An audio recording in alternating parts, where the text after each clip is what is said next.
Matahari perlahan tenggelam di balik bukit, memancarkan semburat merah keemasan yang memantul di permukaan sungai kecil di desa Kali Asri.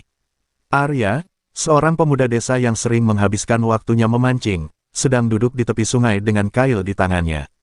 Hari itu, suasana terasa berbeda. Udara terasa lebih dingin dari biasanya, dan suara gemericik air terdengar seperti bisikan yang memanggil. Arya menggulung tali kailnya dengan perasaan aneh, namun sebelum ia sempat beranjak, tali kailnya tiba-tiba tertarik dengan kuat. Jantungnya berdegup kencang, ia merasa sesuatu yang tidak biasa sedang terjadi. Setelah berjuang beberapa menit, Arya akhirnya berhasil menarik ikan itu ke daratan. Matanya membelalak ketika melihat tangkapannya, seekor ikan cana dengan sisik berkilauan seperti berlian di bawah sinar senja. Tubuhnya memancarkan cahaya biru kehijauan yang tampak tidak wajar, hampir seperti berasal dari dunia lain. Ikan itu tidak melawan seperti biasanya, hanya diam dengan tatapan tajam yang menusuk langsung ke dalam hati Arya. Seolah-olah, ikan itu sedang berbicara dalam diam, mengirimkan pesan yang tidak dapat dimengerti oleh kata-kata. Apa ini? Arya berbisik dengan suara bergetar. Ia merasakan campuran ketakutan dan kekaguman yang membekukan tubuhnya. Ketika ia mencoba menyentuh ikan itu, langit yang tadinya cerah berubah mendung secara tiba-tiba. Angin dingin berhembus kencang, menggoyangkan pepohonan di sekitar sungai. Petir menyambar di kejauhan, membelah langit dengan kilatan yang memekakkan telinga. Suasana berubah menjadi mencekam, seolah alam sedang memberikan peringatan. Arya memutuskan untuk membawa ikan itu pulang ke gubuk kecilnya, meski hatinya diliputi keraguan. Dalam perjalanan pulang, ia merasa ada sesuatu yang mengawasi. Setiap langkahnya terasa berat, seperti ada beban tak kasat mata yang menahan tubuhnya. Saat ia melintasi desa, beberapa orang melihat ikan di tangannya dan langsung memalingkan wajah, seolah mereka tahu sesuatu yang Arya tidak tahu. Itu cana, bisik salah seorang penduduk dengan nada takut.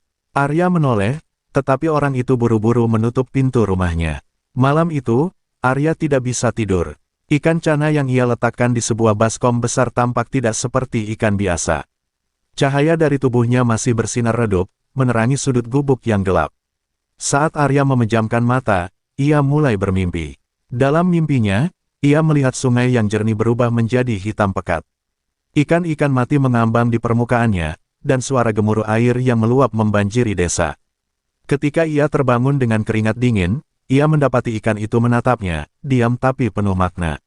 Hari itu, Arya menyadari bahwa hidupnya tidak akan pernah sama lagi. Pagi itu, Arya berjalan menuju rumah Pak Wirya, tetua desa yang dikenal bijak dan sering bercerita tentang mitos-mitos kuno. Rasa gelisah tentang ikan cana yang ia temukan tak kunjung hilang. Bayangan dari mimpi buruk semalam terus menghantui pikirannya. Sesampainya di rumah Pak Wirya, Arya disambut dengan tatapan tajam sang tetua yang seolah sudah tahu apa yang akan terjadi. Kau membawa sesuatu yang tak seharusnya kau sentuh, anak muda, kata Pak Wirya tanpa basa-basi, membuat Arya tertegun. Pak Wirya meminta Arya menunjukkan ikan itu. Dengan tangan gemetar, Arya membuka kantong kain yang ia gunakan untuk menutupi baskom ikan tersebut. Saat ikan cana itu terlihat, mata Pak Wirya melebar. Ia segera menggambar sebuah lingkaran di lantai dengan abu, menempatkan baskom itu di tengahnya. Kau tahu apa yang kau temukan, Arya? Tanya Pak Wirya dengan suara yang dipenuhi kekhawatiran. Arya menggeleng, tapi tatapannya penuh rasa ingin tahu. Pak Wirya menarik napas panjang dan mulai bercerita tentang legenda cana, penjaga air yang konon diturunkan dari dewa. Untuk menjaga keseimbangan dunia, jika ikan itu muncul, berarti ada yang tidak beres dengan alam kita, kata Pak Wirya. Sisiknya yang bersinar adalah tanda, ia adalah penjaga. Tetapi, jika ia merasa terancam atau manusia tidak menjaga sungai dan lingkungan, ia akan menjadi pembawa kehancuran. Arya terdiam, merasakan gelombang rasa bersalah membanjiri dirinya. Ia teringat bagaimana sungai di desanya sering tercemar oleh limbah dan perilaku serakah manusia. Apa yang harus aku lakukan? Arya bertanya dengan suara kecil. Namun sebelum Pak Wirya sempat menjawab, suara gemuruh datang dari luar rumah. Tanah bergetar, dan dari kejauhan terdengar jeritan warga. Arya dan Pak Wirya berlari keluar dan melihat sungai yang biasanya tenang meluap dengan arus deras yang tidak wajar. Air membawa puing-puing dan ranting, menghantam rumah-rumah di dekat tepi sungai. Warga desa panik, berlarian menyelamatkan diri. Di tengah kekacauan, Arya mendengar suara aneh, seperti bisikan yang hanya ia bisa pahami. Kembalikan aku ke asalmu, suara itu menggema di kepalanya. Arya menoleh ke arah baskom, tempat ikan cana masih berada. Pak Wirya, dia bicara padaku, kata Arya, terengah-engah. Pak Wirya menatap Arya dengan serius.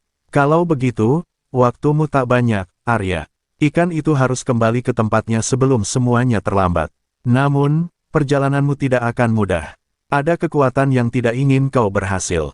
Arya merasa ketakutan sekaligus terbeban oleh tanggung jawab yang besar. Ia menyadari bahwa ini bukan sekadar tentang ikan, melainkan tentang menyelamatkan desanya, dan mungkin sesuatu yang lebih besar dari itu. Dengan keputusan bulat, Arya bersiap untuk menghadapi apapun yang menantinya. Arya memutuskan untuk memulai perjalanan ke hulu sungai seperti yang disarankan Pak Wirya.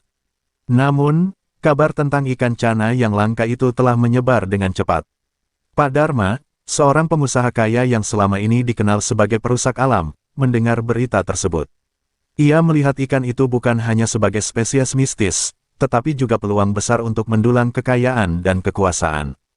Kalau benar ikan itu membawa keberkahan, aku harus memilikinya. Dengan itu, aku bisa mengendalikan desa ini, gumam Pak Dharma sambil menyusun rencana jahatnya. Pak Dharma segera mengirim anak buahnya untuk mencari keberadaan Arya. Ia menyuap beberapa penduduk desa yang putus asa dengan uang dan janji palsu, meyakinkan mereka bahwa ikan cana itu hanya mitos dan tidak memiliki hubungan dengan bencana alam. Beberapa penduduk, tergiur oleh tawaran Pak Dharma, mulai memata-matai Arya dan melaporkan setiap pergerakannya. Tanpa Arya ketahui, setiap langkahnya kini diawasi oleh mata-mata yang menginginkan ikan itu untuk kepentingan mereka sendiri. Sementara itu, Arya mencoba memahami pesan-pesan misterius yang terus datang melalui mimpinya. Setiap malam, ia bermimpi tentang sungai yang kian rusak, di mana ikan-ikan mati bergelimpangan dan air berubah menjadi darah. Suara ikan cana berulang kali memanggilnya, memberikan petunjuk samar tentang tempat yang harus ia tuju. Namun, Arya juga mulai merasakan ancaman yang semakin dekat. Di beberapa kesempatan, ia mendapati dirinya diikuti oleh orang-orang tak dikenal yang tampaknya mengincar ikan tersebut. Di malam yang sunyi, saat Arya sedang berkemas untuk melanjutkan perjalanan, sekelompok pria bersenjata mendobrak pintu gubuknya. Mereka dipimpin oleh anak buah Pak Dharma, yang dengan kasar menuntut Arya menyerahkan ikan itu. Kau pikir ikan itu akan menyelamatkanmu?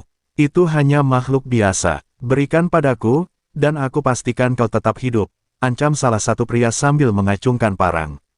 Arya, yang telah menyembunyikan ikan itu di tempat aman, mencoba melawan, tetapi jumlah mereka terlalu banyak. Mereka merusak gubuk Arya, mencari ikan itu dengan brutal. Namun, sebelum mereka berhasil menemukannya, suara gemuruh tiba-tiba terdengar dari arah sungai. Air mulai naik dengan cepat, melampaui batasnya, seolah merespons ancaman terhadap ikan cana. Para penyerang panik, berlarian meninggalkan gubuk yang hampir tenggelam. Arya memanfaatkan kekacauan itu untuk melarikan diri, membawa ikan cana yang masih tersembunyi. Dalam hati, ia bertekad lebih dari sebelumnya, ikan ini harus dilindungi, tidak peduli apa yang harus ia hadapi. Namun, ia tahu, ancaman terbesar belum dimulai, dan itu menunggu di depan sana. Arya melanjutkan perjalanannya ke hulu sungai di tengah malam, saat desa masih kacau akibat banjir dadakan. Tubuhnya lelah, tetapi hatinya dipenuhi rasa tanggung jawab. Ikan cana yang ia bawa dalam sebuah wadah sederhana kini terasa semakin berat, bukan karena fisiknya, tetapi beban yang datang dari pesan-pesan misterius di mimpinya. Saat ia berhenti di sebuah tepi hutan untuk beristirahat, tiba-tiba ia mendengar suara itu lagi, bukan dalam mimpi, melainkan nyata, langsung di telinganya. Kembalikan aku, sebelum air murka, suara itu terdengar, seperti bisikan yang berasal dari segala arah. Arya terkejut dan menoleh ke ikan cana dalam wadahnya. Cahaya dari sisik ikan itu semakin terang, menerangi wajah Arya yang dipenuhi keringat. Kau bisa bicara, atau aku mulai kehilangan akal?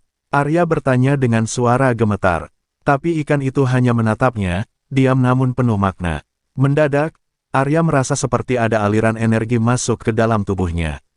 Seketika, ia terhubung dengan memori yang bukan miliknya, ia melihat hutan lebat, danau biru jernih di tengah kabut, serta makhluk-makhluk air yang dulu hidup damai sebelum manusia merusaknya. Ia melihat sungai yang sekarat, perlahan menghitam oleh limbah, dan arwah-arwah penjaga yang kehilangan kekuatannya. Sadar dari penglihatan itu, Arya jatuh terduduk. Ia memandang ikan cana dengan rasa hormat yang mendalam. Aku mengerti, kau bukan hanya ikan biasa. Kau adalah penjaga, dan aku harus mengembalikanmu ke tempat asalmu, katanya, meski rasa takut masih menyelimuti dirinya. Namun, perjalanan Arya tidak akan mudah. Dalam penglihatannya, ia juga melihat bahaya besar menanti di hulu sungai. Sosok-sosok gelap yang melambangkan kerakusan manusia berdiri di sana, siap menghentikannya. Ketika fajar mulai menyingsing, Arya memasuki bagian hutan yang lebih dalam. Di sini, udara terasa berat, dan suara gemuruh sungai terdengar semakin jelas. Namun, langkah Arya terhenti ketika ia mendengar suara tawa yang mencemooh. Dari balik pohon-pohon besar, muncullah sekelompok pria yang membawa senjata, anak buah Pak Dharma yang sudah lebih dulu menunggunya. Kau pikir bisa menyelamatkan desa dengan ikan bodoh itu? Serahkan padaku, dan kau bisa pergi dengan selamat. Teriak salah satu dari mereka. Arya menggenggam wadah ikan itu lebih erat, tubuhnya gemetar, tetapi tekadnya tetap bulat.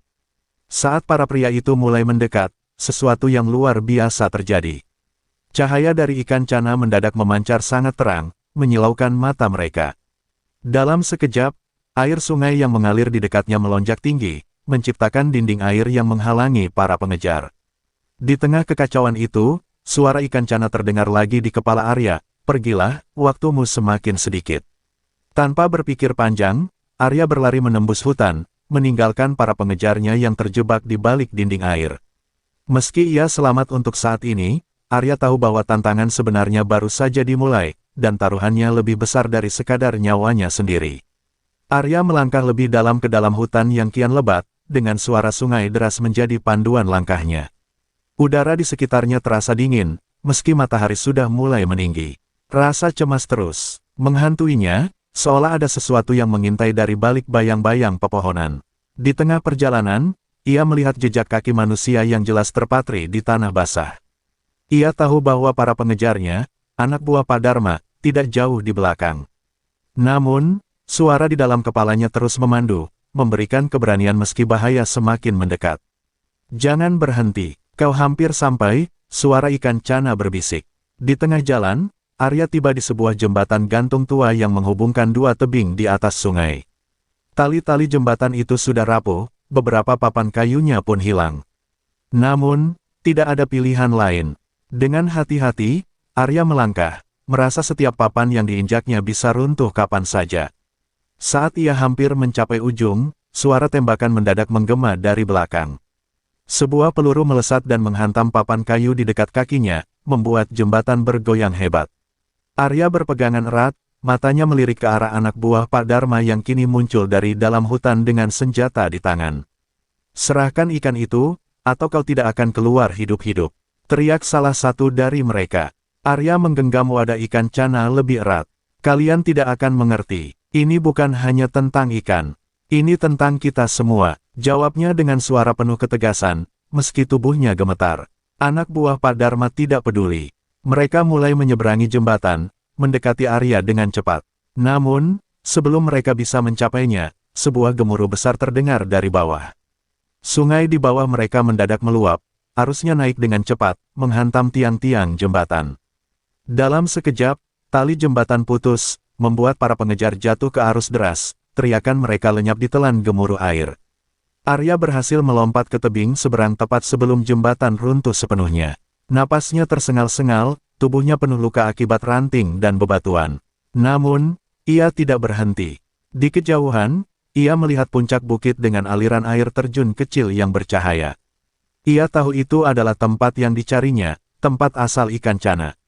Tetapi sebelum ia bisa melanjutkan, tubuhnya terasa lemah, dan pandangannya mulai kabur.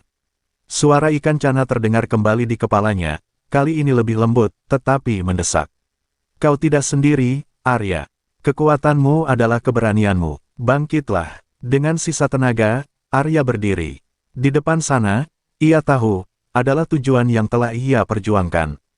Namun, ia juga menyadari bahwa apa yang menunggunya bukan hanya danau suci, tetapi juga ujian terakhir yang akan menentukan nasib desanya, bahkan mungkin seluruh alam. Mata Arya memandang lurus ke depan, langkahnya semakin mantap. Ia tidak lagi hanya membawa ikan cana, ia membawa harapan bagi semua yang bergantung pada aliran sungai yang sedang sekarat ini. Langit mulai berubah gelap, meski hari masih siang. Kabut tebal menyelimuti puncak bukit yang menjadi tujuan Arya. Suara gemuruh air terjun semakin keras, seolah memanggilnya dengan nada yang mendesak. Namun, setiap langkah terasa lebih berat. Tubuh Arya mulai kehabisan tenaga, tapi ia terus berjalan, terpaku pada satu keyakinan, ia harus mengembalikan ikan cana ke asalnya. Ketika ia mendekati aliran air yang bercahaya, ia melihat sesuatu yang tidak biasa. Sebuah sosok besar muncul dari kabut, makhluk tinggi dengan tubuh seperti manusia, tetapi bersisik seperti ikan, dengan mata menyala biru terang. Akhirnya kau datang, suara makhluk itu menggema seperti petir, penuh wibawa. Arya terhenti, napasnya tersengal. Siapa kau? Tanyanya, berusaha menyembunyikan ketakutannya. Aku adalah penjaga hulu, pelindung terakhir yang memastikan keseimbangan dunia ini. Kau membawa sesuatu yang telah hilang terlalu lama, kata makhluk itu sambil menunjuk ikan cana yang ada di tangan Arya. Penjaga hulu tampak megah, tetapi tatapannya dingin. Arya merasa terhakimi, seolah setiap tindakannya dipertanyakan. Kau adalah manusia, makhluk yang telah merusak segalanya. Apa yang membuatmu berpikir kau layak membawa penjaga kami kembali? Arya berdiri, mencoba mengumpulkan keberanian. Aku mungkin bagian dari mereka yang merusak, tetapi aku juga manusia yang mencoba memperbaiki. Desa kami, sungai kami, semua berada di ambang kehancuran. Aku hanya ingin membawanya kembali agar semua ini tidak berakhir.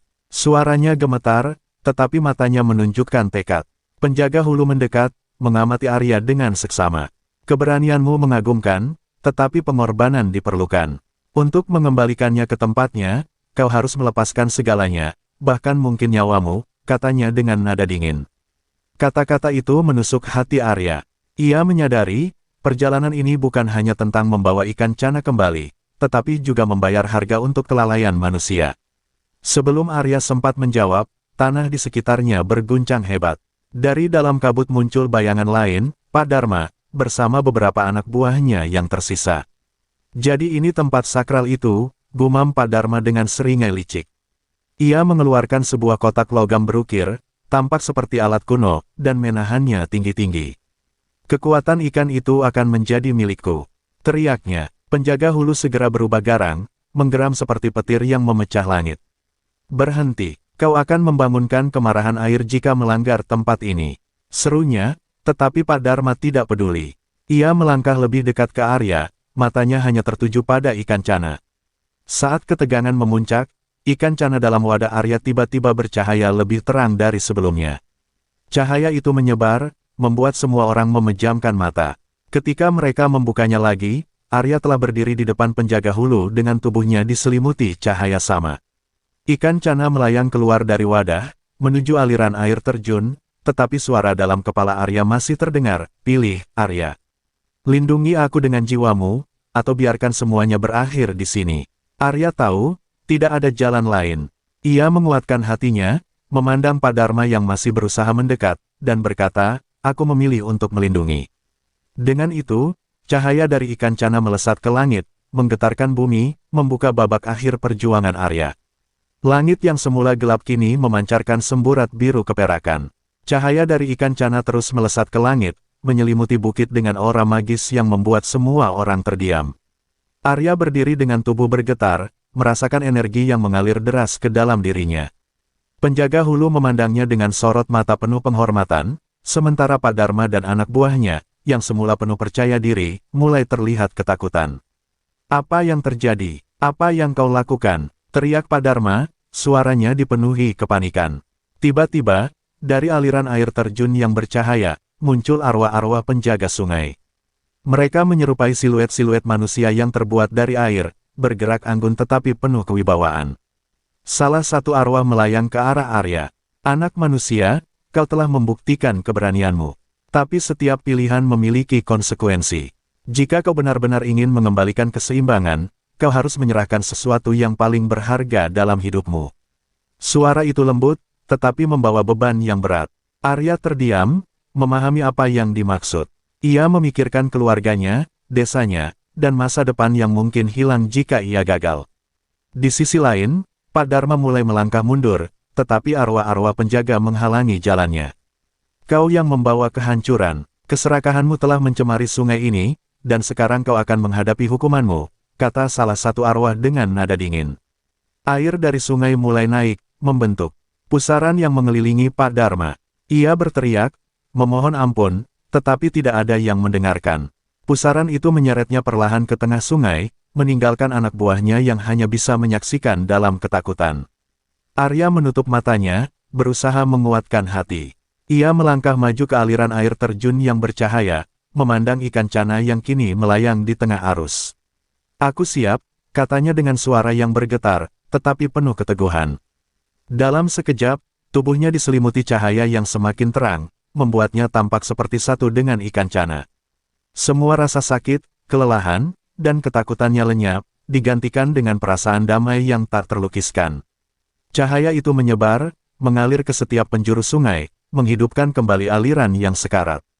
Ketika cahaya meredup, Arya tidak lagi terlihat. Ikan cana telah kembali ke tempat asalnya, dan sungai perlahan memulihkan kejernihannya. Penjaga hulu menundukkan kepala, memberikan penghormatan terakhir kepada Arya. Anak buah Pak Dharma yang tersisa melarikan diri tanpa arah, meninggalkan tempat itu dengan rasa bersalah yang mendalam. Di desa, penduduk yang sebelumnya putus asa mulai merasakan perubahan. Air sungai kembali bersih, tanah yang gersang mulai hijau, dan hujan yang lama dinanti akhirnya turun dengan lembut. Meski Arya tidak lagi ada di antara mereka, pengorbanannya akan dikenang selamanya. Penjaga hulu berbisik pada air yang mengalir, keseimbangan telah dipulihkan, tetapi harga yang dibayar adalah pengingat bagi semua. Arya tidak mati, ia menjadi bagian dari aliran ini, menjadi jiwa yang menjaga sungai dari kehancuran di masa depan. Dan di tempat itu, di hulu sungai, sebuah legenda baru terukir, tentang seorang pemuda yang melindungi alam dengan segenap keberaniannya, menjadi cahaya bagi mereka yang datang setelahnya. Waktu terus berlalu setelah pengorbanan Arya. Sungai yang dulunya tercemar kini mengalir jernih kembali, membasahi tanah yang telah lama terluka. Di desa, kehidupan perlahan pulih. Warga yang dulu hidup dalam ketakutan karena kekeringan dan banjir yang tak terduga kini merasakan harapan baru. Namun, meskipun alam telah pulih, ada rasa kehilangan yang menyelimuti setiap sudut desa. Mereka merindukan sosok Arya, pemuda yang telah mempersembahkan nyawanya demi keselamatan mereka, dan juga demi alam yang hampir punah. Keberaniannya menjadi legenda, namun kisahnya masih terasa belum lengkap.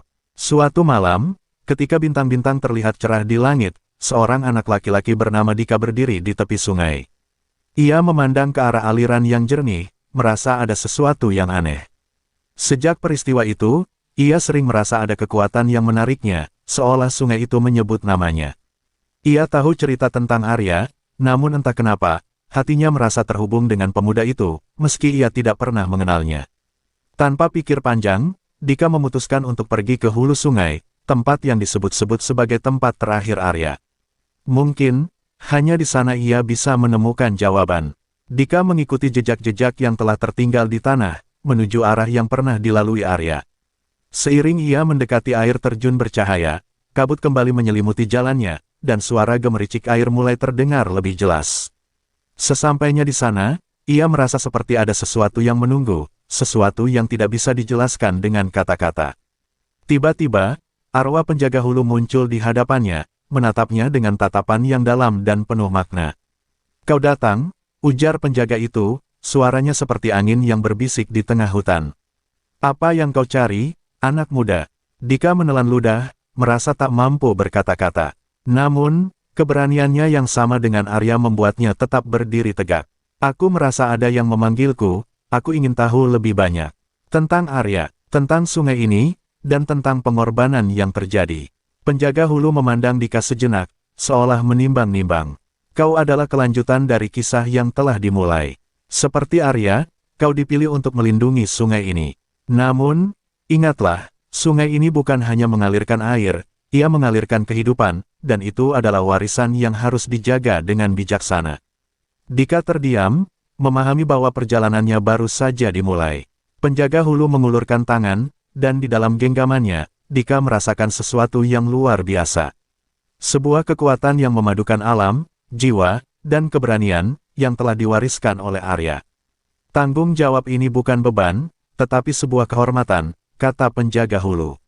Dengan demikian, Dika menjadi bagian dari cerita yang lebih besar, menjaga sungai dan alam, melanjutkan apa yang telah dimulai oleh seorang pemuda yang berani melawan takdir. Seperti arus yang tak pernah berhenti, cerita Arya terus hidup, terus mengalir di dalam setiap tetes air yang menghidupi dunia.